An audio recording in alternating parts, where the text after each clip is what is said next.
Okay, so let's go ahead and call the meeting to order at 2:03. And everyone should have an agenda and the minutes. And before we get started, I do want to just kind of sort of put out that little reminder that this meeting is being recorded and it will be available for viewing on the Judicial Branch YouTube channel. And I think Amanda, let's go around and do a quick set of introductions because I don't know that everybody knows you. So if you could start and introduce yourself to everyone.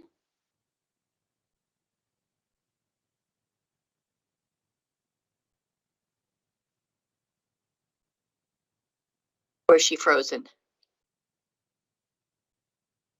Does look that way. Yeah. She's not moving. Nope. So tell you what, we'll just, Amanda, hopefully you're hearing us. Maybe we'll come back and do a little bit in the way of introductions. But we'll just go ahead and move on. We do have a quorum. Oh, there you are. Amanda, were you hearing about introductions? No, sorry, my internet connection went down, so now I'm back.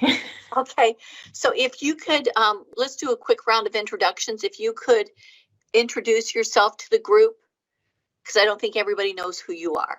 Yes, no problem. Hopefully my internet stays intact. Yeah.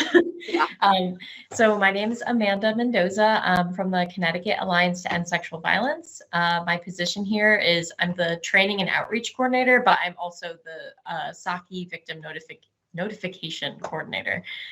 So those are my two roles here. And Lucy is I guess one of my S.A.F.E managers. So yeah, nice to meet all of you. Well, welcome. Brittany, can you introduce yourself? Sure. I'm just Good going to go afternoon. down in alphabetical order here. Sounds good. I'm Brittany Kaplan. I'm a staff attorney at the Judicial Branch in the External Affairs Division, and I also serve as the legislative liaison from the branch to the executive and legislative branches of government. So nice to see everybody. Thank you. Robin? I don't have to say, they gave us a screen Yes, background. okay. Yeah, so I'm good now. So yeah, it's great. Except you have to always dress to match, so that you get that blue. So I'm Robin Towsey Ayers. I am a health program associate in the Office of Injury and Violence Prevention at the Department of Public Health, and we oversee the sexual violence prevention program. Wonderful. Thank you. Linda? Good afternoon, everyone. Linda Semino, the Director of the Office of Victim Services. Thank you. Marielle? Hi, everybody. Marielle Daniels. I'm the Director of Regulatory Advocacy for the Connecticut Hospital Association, and I sit on multiple state groups dedicated to victim and survivor response for sexual assault. Thank you. And Lori Johnson, I believe you're on. With the Sexual Violence Prevention Program and the S.A.F.E Advisory Committee on doing the pamphlet. So that's why I'm here today. Thank you for having me. Thank you, Lori. Kristen? And I apologize that I have no camera on this device I'm on today, so sorry. That's okay, but thank you. Kristen? Hi, I'm Kristen Loringer. I'm an emergency room nurse, and I am on this committee representing the International Association of Forensic Nurses. Thank you. And I'll go last. Jean, do you want to introduce yourself? Hi, I'm Jean Weisbrod with Office of Victim Services, providing administrative support for the committee. Thank you, Jean. And I'm Denise Covington. I'm the S.A.F.E Program Manager and acting as chair of this committee. Thank you all for being here and for taking the time to introduce. We want to make sure everybody knows who everybody is. We do have a quorum so that we can take a look at and hopefully approve the July minutes. Has everyone had a chance to look at those? Okay. I'm looking for a motion to accept and also a second. So moved. Second, I'll second. any discussion on those? Okay, by show of hands, all in favor? Okay, thank you. Okay, Robin and Lori, if you could give us an update. I know you guys have been working really hard. I've been seeing some of the emails on trying to get the pamphlet finalized. So it would be, we're looking forward to hearing some of your work. So this is Robin. I'll start, and Lori can chime in as well. Where we are at right now is we feel we have our best final version, because it's under the jurisdiction of the Department of Public Health. The brochure has to pass inspection by our communications department before it can be released. So right now we're in the stage of making sure that the brochure meets the requirements of the state statute, which mandates this brochure, and that our communications office gives it, its blessing, so you say. And part of that is looking at the language and the QR codes and, the security and all that kind of thing. So, but we feel it's in print, it could be published, I think. Lori, you want to chime in? Yeah, so I 100% in agreement. I don't think I have anything too relevant to add. One of the things that I just thinking about, going forward and the final delivery is a couple of conversations have been conducted considering how to publish this. So obviously it's in a PDF form. And a PDF has the advantages is that it can be printed. It potentially will be translated. I'm not 100% sure of that yet, nor what languages. Obviously, Spanish would be one of them. So then advocates and counselors can keep copies. Emergency departments and so forth can have copies as you choose to distribute. However, that does limit its accessibility online on the Alliance website or any other website. So we would just provide a editable, like a text document, and all the images, and the respective webmasters could set this up on pages on a website if you so choose. And the advantage of that is that it becomes searchable. It's easier to translate, especially if the DPH puts it on their website in that form someplace. Anyone in any language can just click the, translate, just like you do in Google, right? You just click the translate, and it's actually does a really nice job with translation, I must say. We've done this before, so someone that speaks Urdu would be able to get at least some understanding of what's in the brochure. So that's to be determined, I believe, by Robin and her team, and I'm assuming the advisory committee. I'm not sure. I think those are the only major things to consider. And then printing, of course, if that has to be decided. Quantities and in what language, if in any other languages. So, so just to follow up on that, one of the things we were not clear on is what the advisory council had planned for dissemination of the brochure. If you had a dissemination plan in mind, because that'll determine, that's me, sorry. Bogus calls. Because that determines, quite a bit. So because we don't have funding remaining for translation and printing. So that would have to fall to someone else within your realm. So did you have a dissemination plan? I mean, being on websites is, the best way with the QR code, I guess, these days. as I sit in a restaurant and people walk by and scan the QR code instead of looking at the menu. Okay. Yes, okay. it seems to be the new thing in vogue these days with TV commercials and everything. So Robin, can I just go back? So so DPH won't be printing this at all? No, no. Okay, that I seems think somewhat.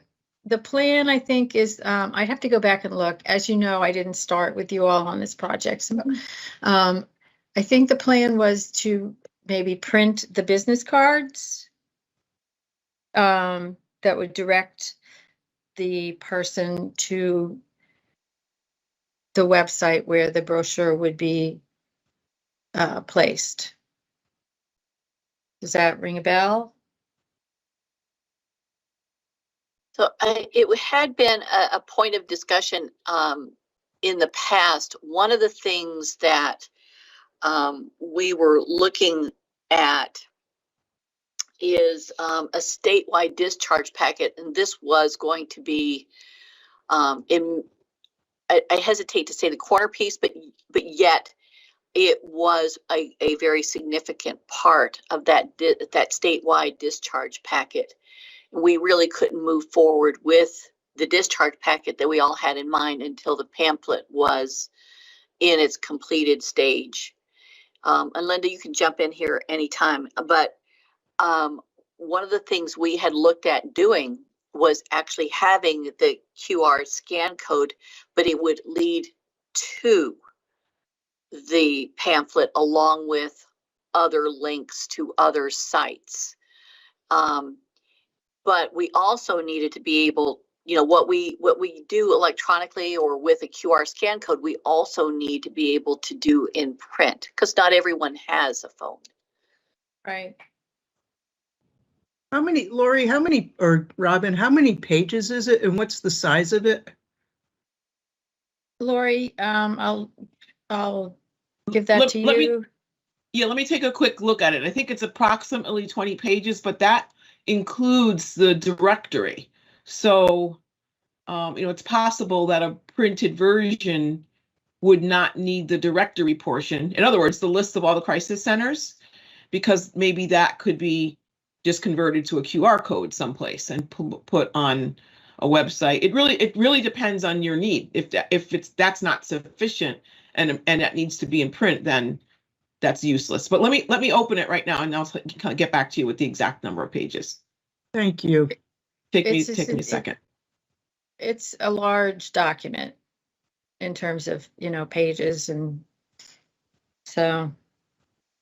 In terms of what we give out now, DPH was printing that, right? Yeah. Right. So and we've stopped using it because it's so old. Because it's so old. It was a small pamphlet, though. It wasn't, I don't believe it was 20 pages. It was very small.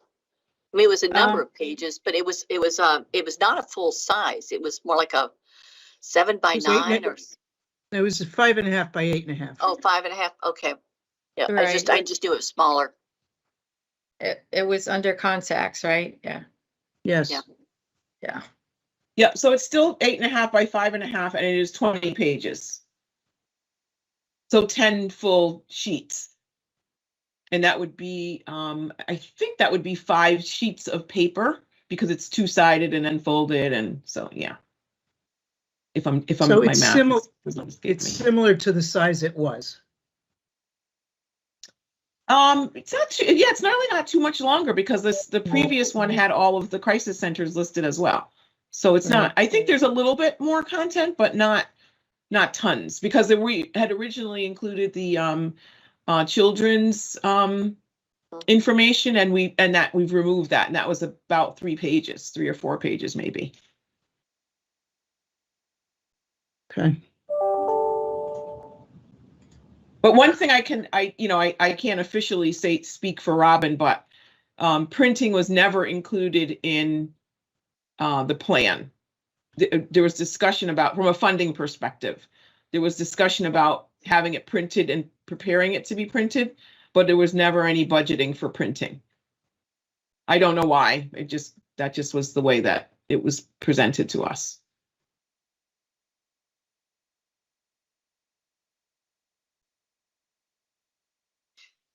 So obviously we're going to have to, because, QR scan code, we don't need the printing, but we do definitely need a printed version.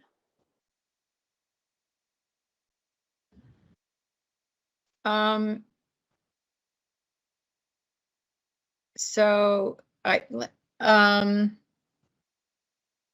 think, my impression is the idea, and Laura, you can sub in for me, is that we would give you, that you would have access to the template so that you could include your own agency's crisis center information.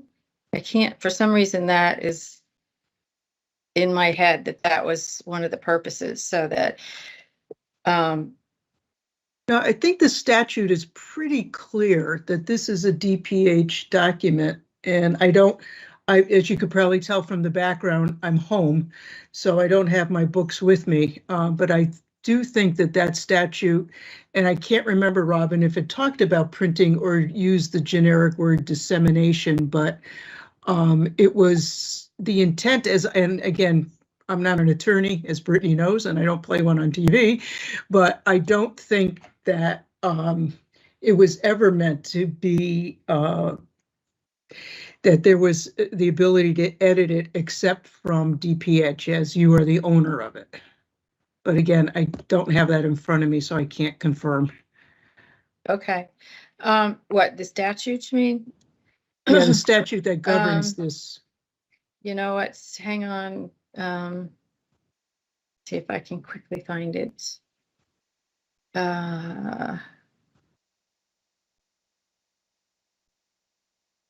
S.A.F.E.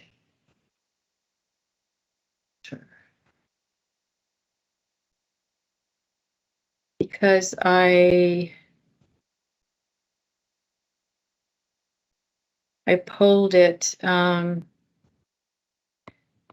So DPH, education, it's section 19A, 112C, educational materials for sexual assault victims.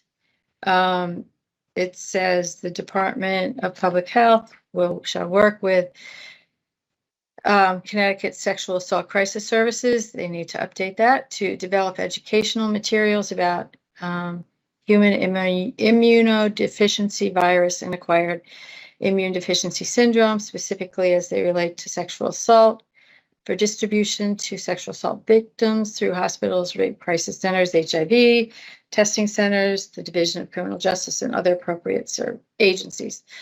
The material shall include, but not be limited to, the following subjects: risks associated with HIV and sexual violence, information about available testing options, risk reduction information, and referrals and information regarding rape crisis centers and HIV testing sites.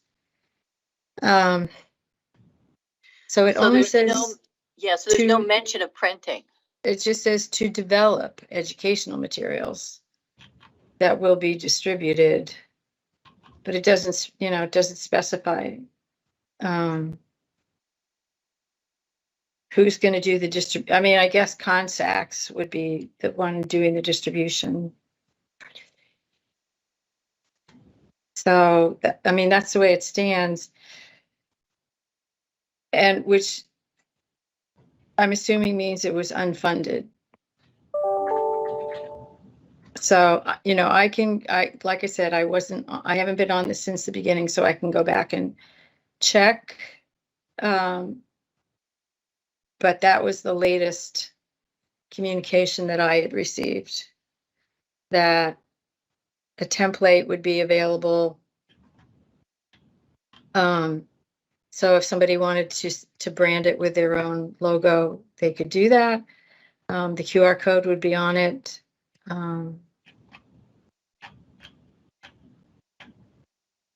But it didn't include funding for translation and printing.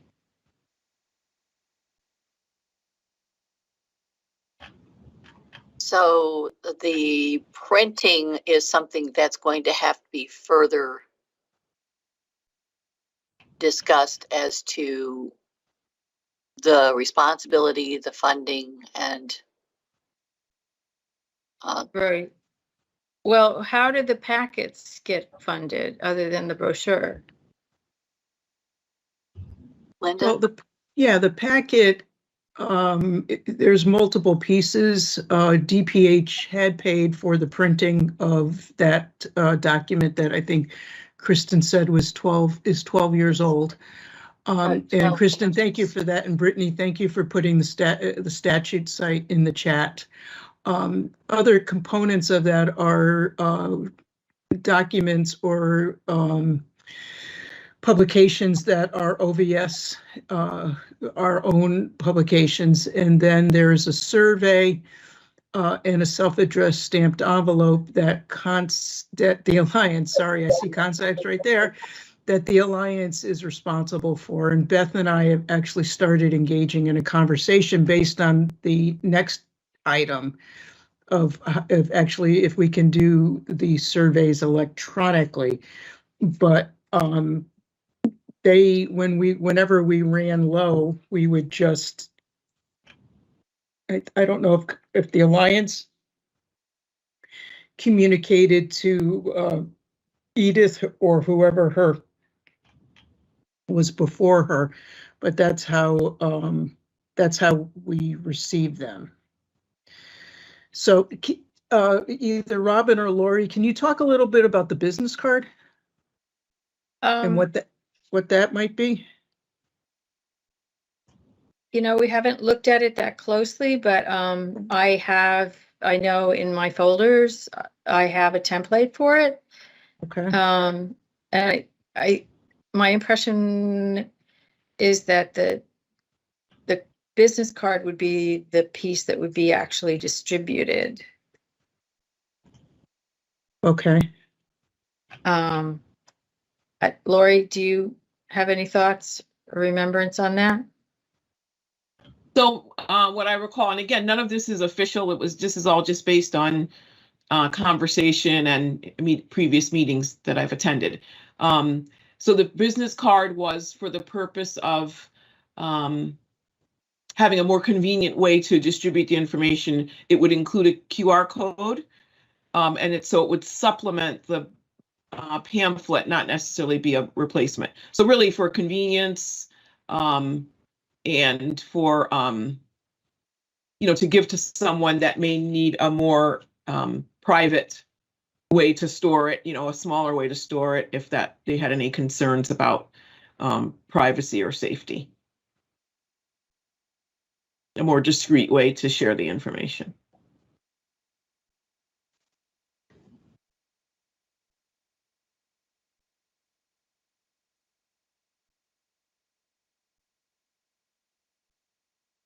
So it sounds like there needs to be further conversation with the Alliance. Linda? Well, and again, Kristen just added, there's a notation on the back of the one that this new one will replace. And Kristen, thank you for that. And it says it was this is what Kristen wrote on the back of the old one. It says funded by DPH and the date is 1/15. So, again, this just speaks to how old the document is. And I would like you to hear, Robin and Lori, despite this conversation, I am absolutely thrilled that we have a new brochure. So I think my expressed concerns about how we're going to use it if it's not going to be printed, certainly that's what I've been talking about. But I do want to make sure you understand that we're thrilled that we have something that we can include some way, shape, or form to give victims of sexual assault current information. So I thank you for all those the time and effort both you and Lori have put in on this. So we're not, your share function says only the meeting organizers and presenters can share. Otherwise, I could bring it up. Maybe. Jean, are you able to make her a presenter? Actually, Yes. I can. Robin? Oh, I am now. Now, I Yep. can't guarantee you that I can make this happen. I'm not Miss IT. Um, None of us are, Robin. so let me just, where are we?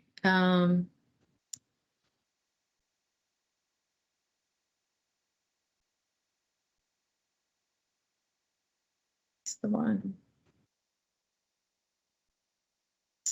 Nope. So let me just, this is the one.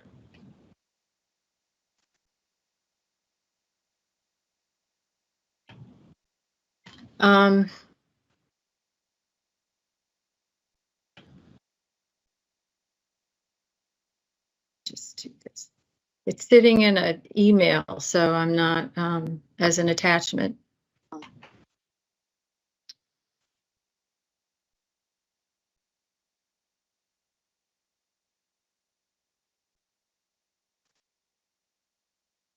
Where are we?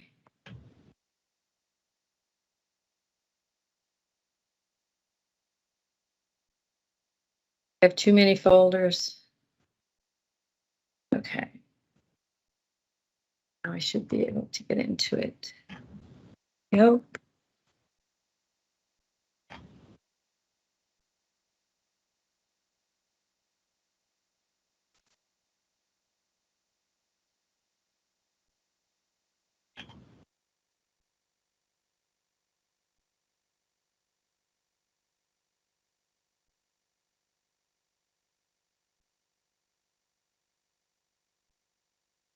All right, let me try again.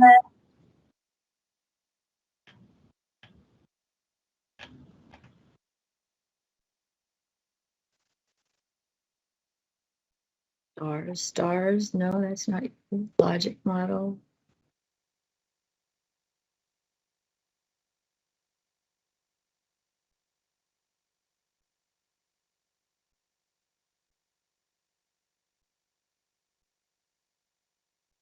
Robin, do you want to share it with me and then I could share it?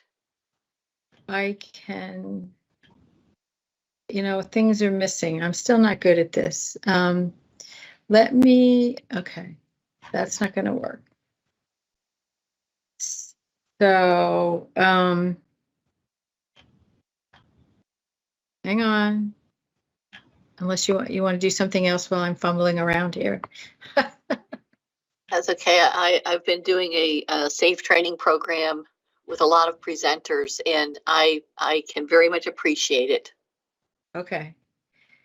So I'm going to send it to you.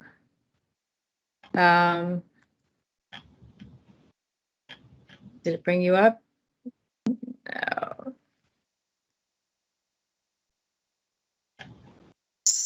Tell me your email address so I can just type it in.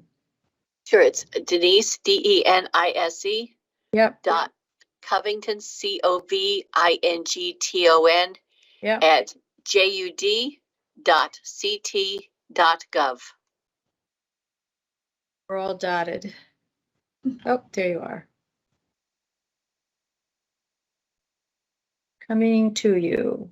Okay.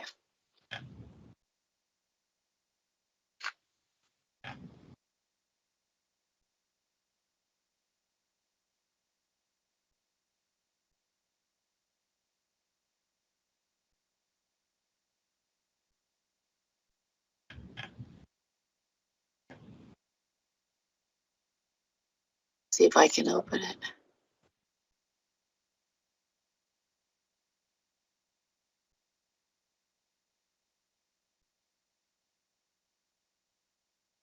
It's wanting me to do a code here. Let's see. Oh. And I don't have the code. I'm going to send it another way. Hang on. Coming by regular email should be now.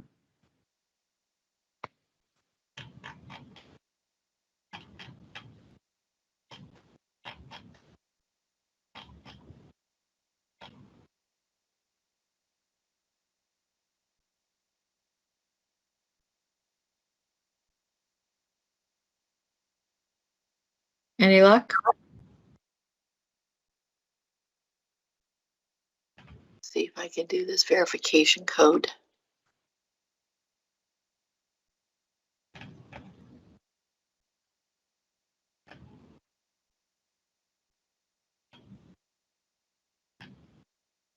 Well, it asked me to send a code, but okay, here it go, enter code.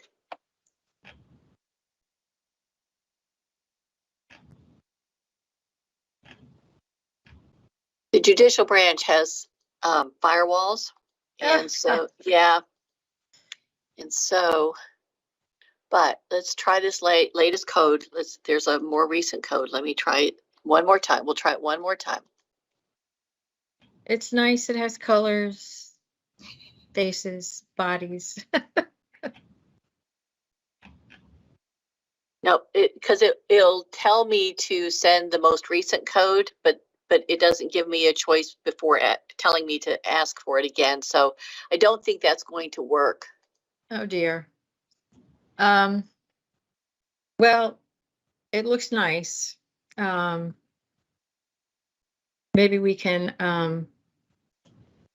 Can you share it as an attachment to the committee members?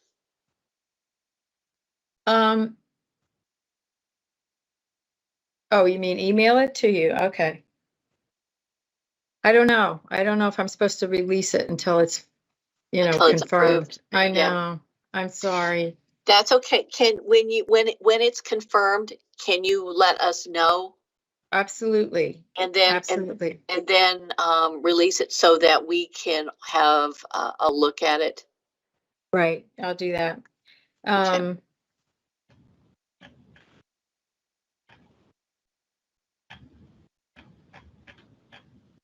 I'm just typing to myself.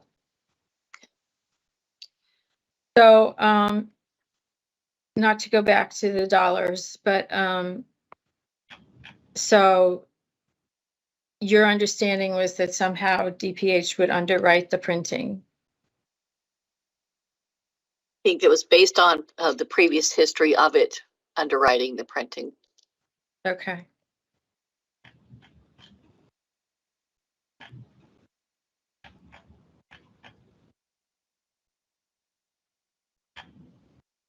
And of course we can. Like Lori said, it wasn't in the original package, so Yeah. I'll have to check on that. So are there any other things that you would like to share? Well, I guess part of we need to decide also about the business cards. These would be the ones with the QR scan code? Right.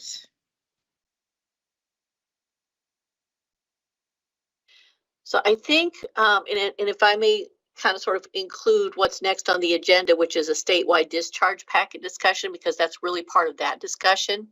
Right. I think the intent, and Linda and I had a conversation last week about this. What everyone has been asking for is a literally something that could be handed to victims of sexual assault who present at not participating hospitals, but at hospitals, whether or not they're seen by a S.A.F.E, but generally a discharge as part of a discharge packet for victims of sexual assault that would be very specific to them. This would be included in it, and there would be two forms. One is the QR scan code form, which, as Linda and I talked about, basically you have a QR scan code, and I know that maybe not everybody understands how it works, but it's a little bit like a barcode. For anybody that doesn't know, it's a little bit like a barcode where it takes all these symbols and dots and hashes and all that, and it makes it readable. I was doing a little bit of reading. There's a static where it leads to one URL or one web page. And then there's a way to do it so that there are one QR scan code can lead to a page where there are multiple links. And we were looking at something like that where the pamphlet would be a part of this statewide discharge packet. And if that's the case, and please feel free, everybody, to comment. I'm not sure if we, unless we're printing, we need the business cards for that particular thing. The business cards for the packet? Yeah, because the QR scan code would lead automatically to the brochure. But if you're printing, then you need the printed brochure versus the QR scan code. Does that make sense?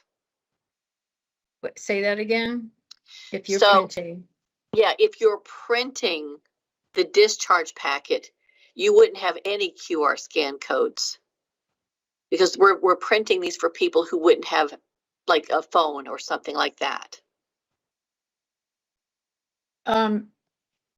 Wait, so that I don't understand. So when you say the packet, you mean the cover of the packet would have no QR code? We're talking about when we say discharge packet, we're talking about a collection of information with regard to resources. Right, it's in a folder. It's actually in a hang on, let me just grab one.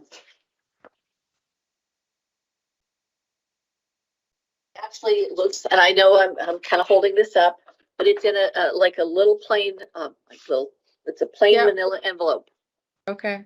And inside this envelope are other resources. We open it up and we just kind of sort of go over these with the patient.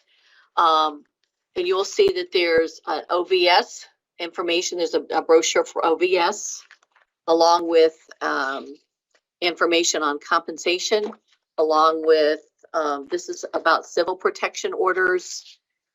This and that old pamphlet that used to be a part of it, it has been since pulled because it was so old. But in addition is it's a survey, it's a patient survey.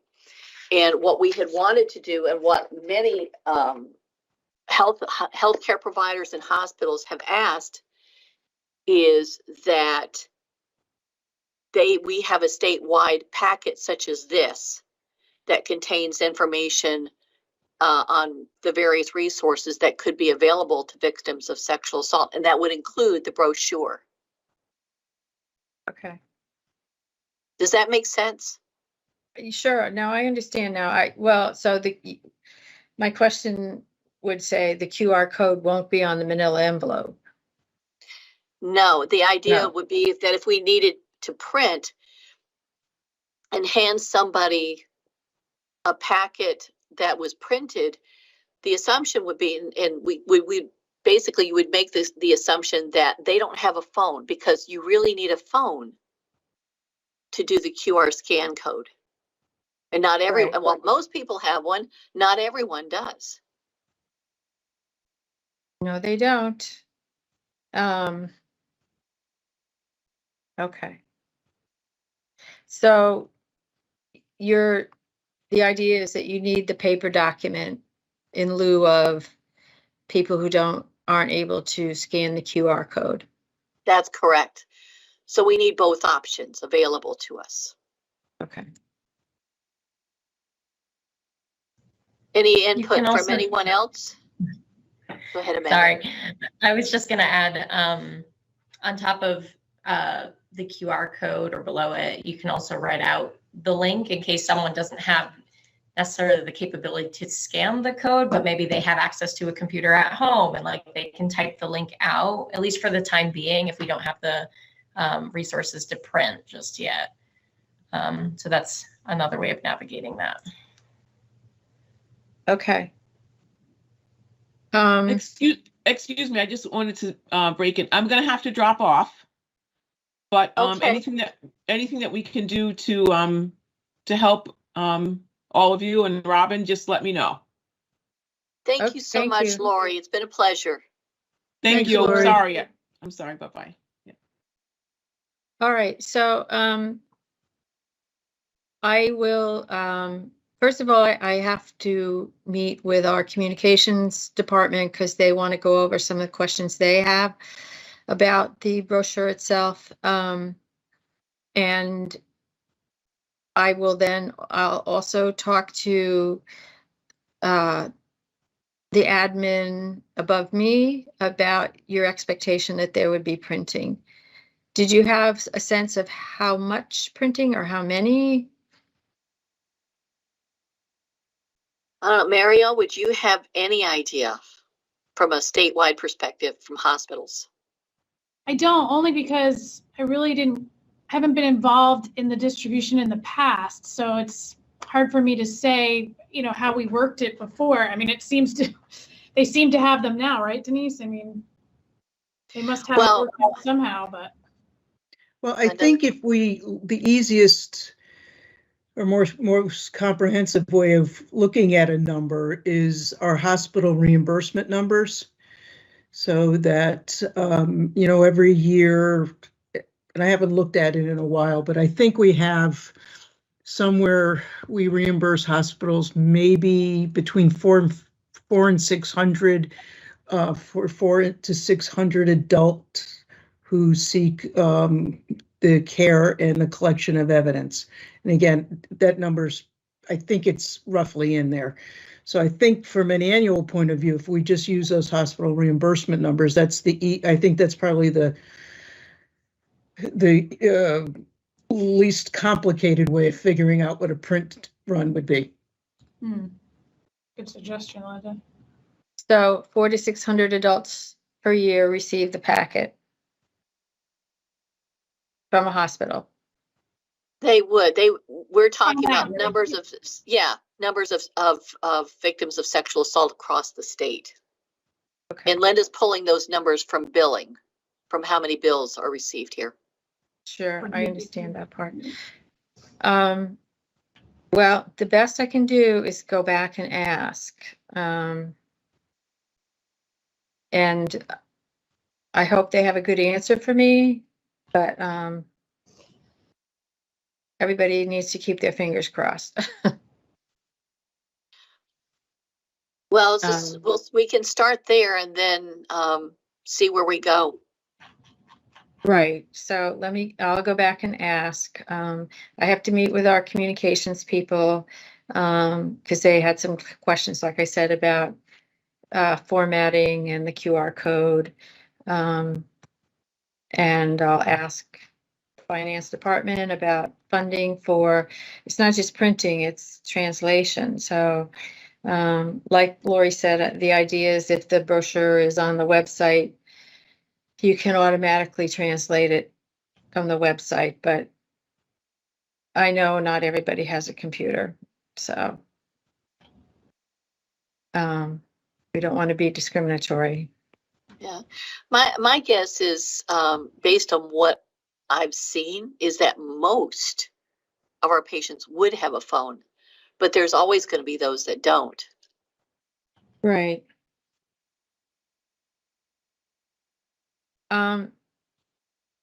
For sure. Or they don't have it with them at the moment. So. In that time, yeah. Okay. Oh. So I'll do my homework, due diligence, go back and ask questions. But just so you know, the brochure is close to being ready to go.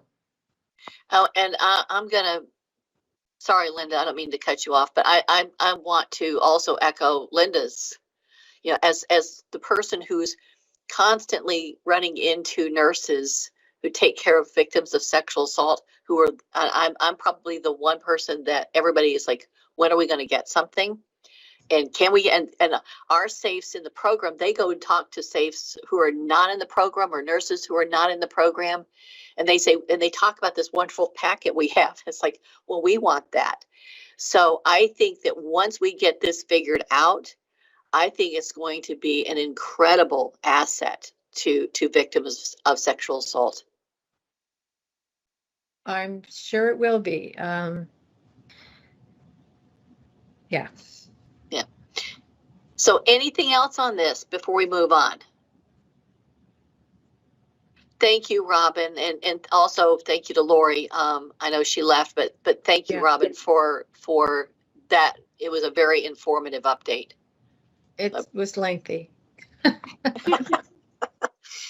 Okay, just to kind of tag on to that a little bit, you see on the discharge packet, and just to kind of sort of close the loop on that one, we had, one of the things we had looked at was the idea of adding other resources, obviously the Office of Victim Services, but also the Alliance, the Connecticut Coalition Against Domestic Violence, their Safe Connect number, which is just simply a number for Safe Connect. And also the development, and this is a whole other conversation perhaps that we can pick up in the next meeting, is we would like to provide a survey to victims of sexual assault.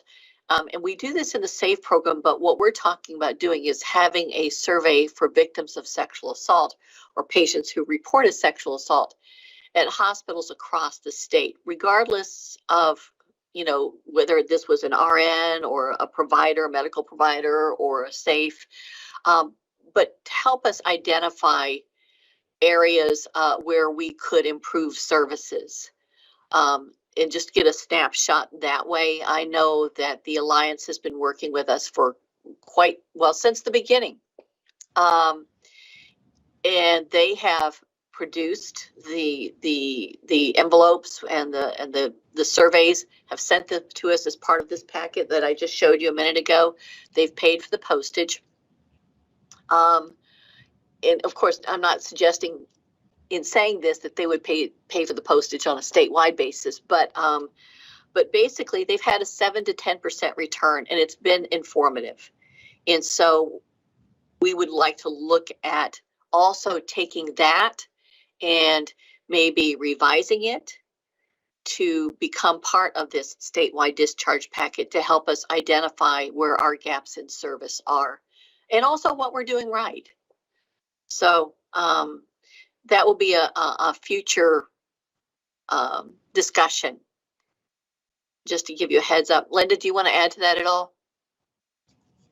I've already started, as I mentioned a few minutes ago, I've already started having a conversation with Beth Hamilton, who is the executive director of the Alliance, and it might be actually at a good time for them to look at this. So hopefully, Amanda, you and I we can tag team Beth on this one.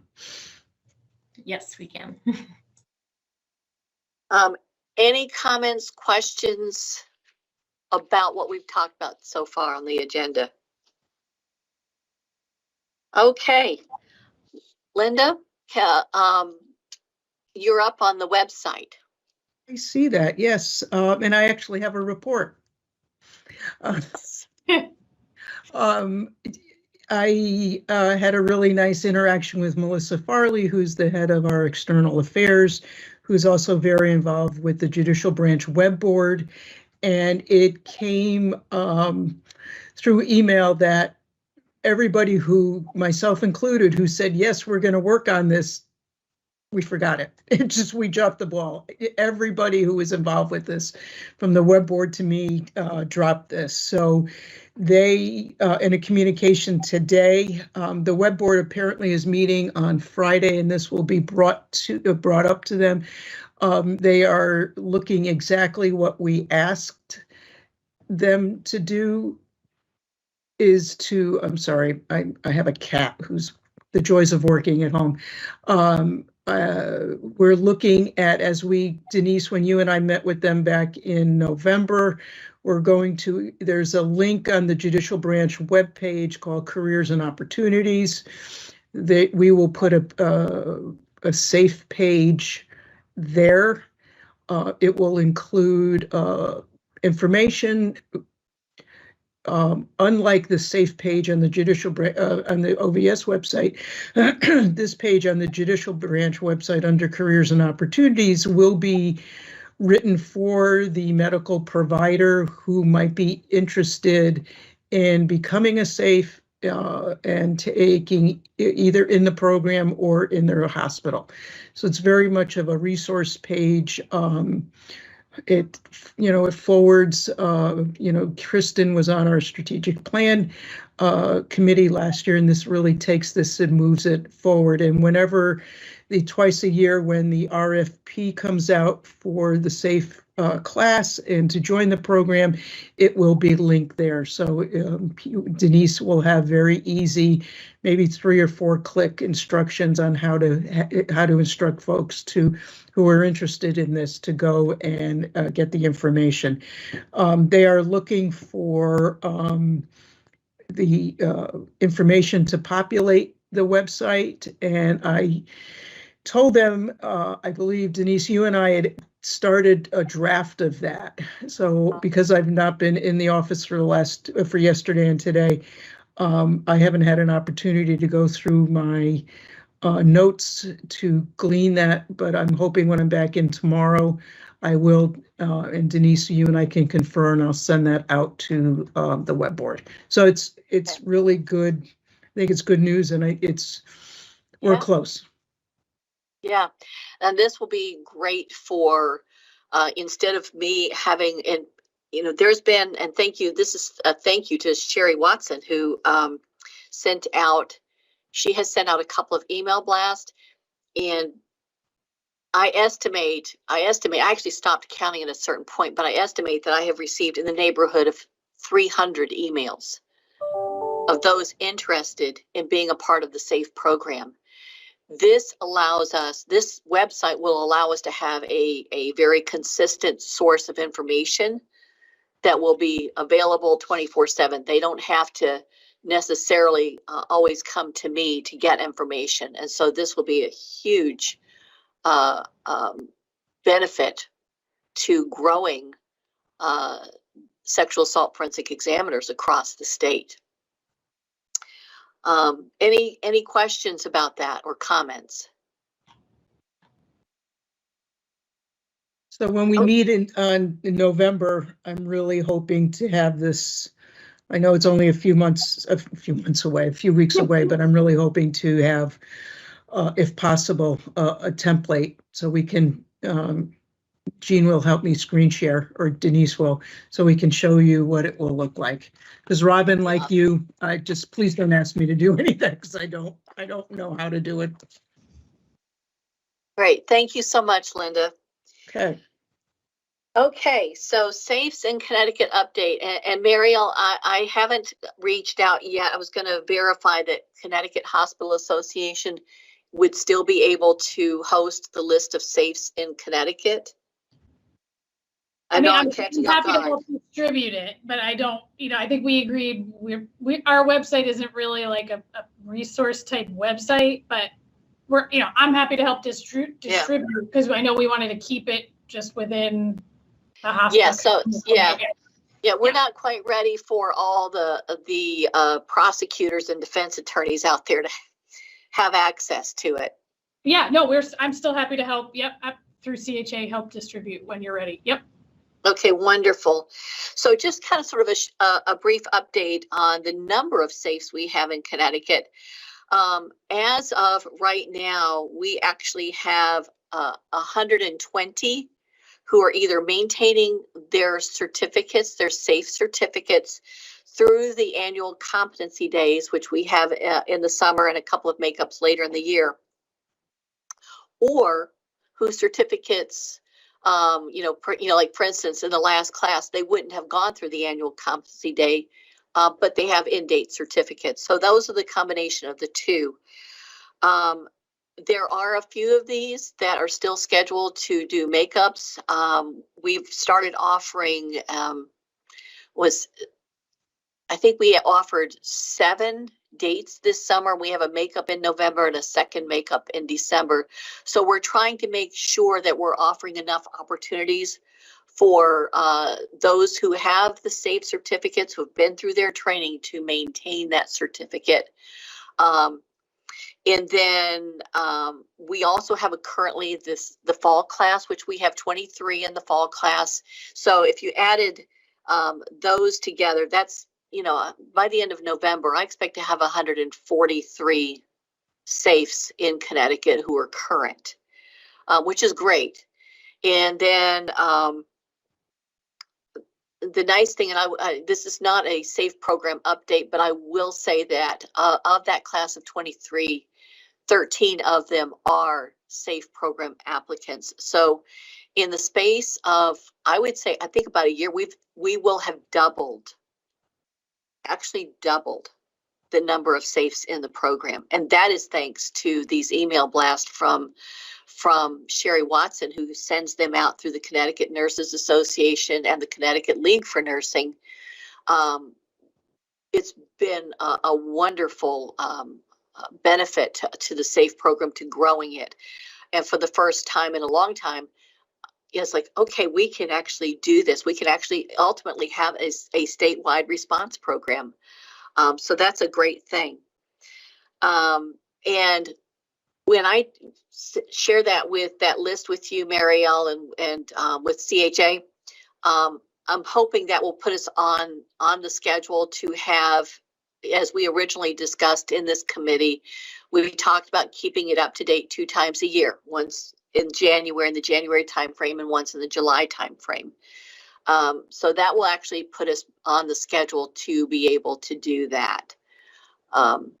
Yes, so we're very, very excited about that. Any questions about that? Okay, so any new business?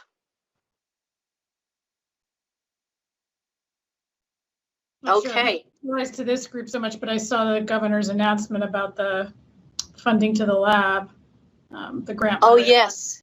Yes, that was a great news. Great grant. Do you want to share a little bit about that for those who don't know? Sure, I'll pull up the email. I mean, I just heard about it myself, so I'm not an expert, but they announced the laboratory will get $1.2 million from the U.S. Department of Justice to support the timely, the continued timely processing of kits through the lab. So it does actually note it'll help support training too for the hospitals, which I was happy about, because they do need as much. Yeah. Training. They need training on everything, no matter what the aspect is, whether it's the kits or the processing or the barcoding system or. So I'm hopeful that the lab will be able to utilize that. I know they're looking to update the system at some point from what it is, so I'm sure that's probably where they're going to earmark some of this money. Yeah. So it's a great thing. I know this state has done, from my understanding, it's ahead of most of the states out there, and so that's a great news. And so we'll look forward to hearing more about that from the lab. So new business, anything else? Okay, so our next meeting, which was our regularly scheduled meeting, will be November 9th. It will be the last one for the year. November 9th, I expect to put out the dates for the 2023 calendar year. And I don't expect any changes as far as schedule. This is what I think has worked for most people to be able to put on their calendars. So we'll just simply put those dates out rather than requesting dates, unless there's someone who would like to do something different. So we will be trying to conclude. I know, Robin, the whole thing with the pamphlet, I'm sure that's probably going to go past November. But we are trying to conclude as much as possible our projects that we've been working on diligently for the last couple of years. In 2023, there are several new topics that we're hoping to look at and bring to the SAFE Advisory Committee for discussion, for development. And this group has really been very helpful over the last couple of years in terms of advising and helping us to know which way to go. So any last questions or comments? Okay, so we'll adjourn at 3:03. And thank you all for coming. It's always a pleasure to see all of you, and I think this has been a very productive discussion today. See you next month. All care, right, everybody. take Thank you. care, Have a good everybody. one.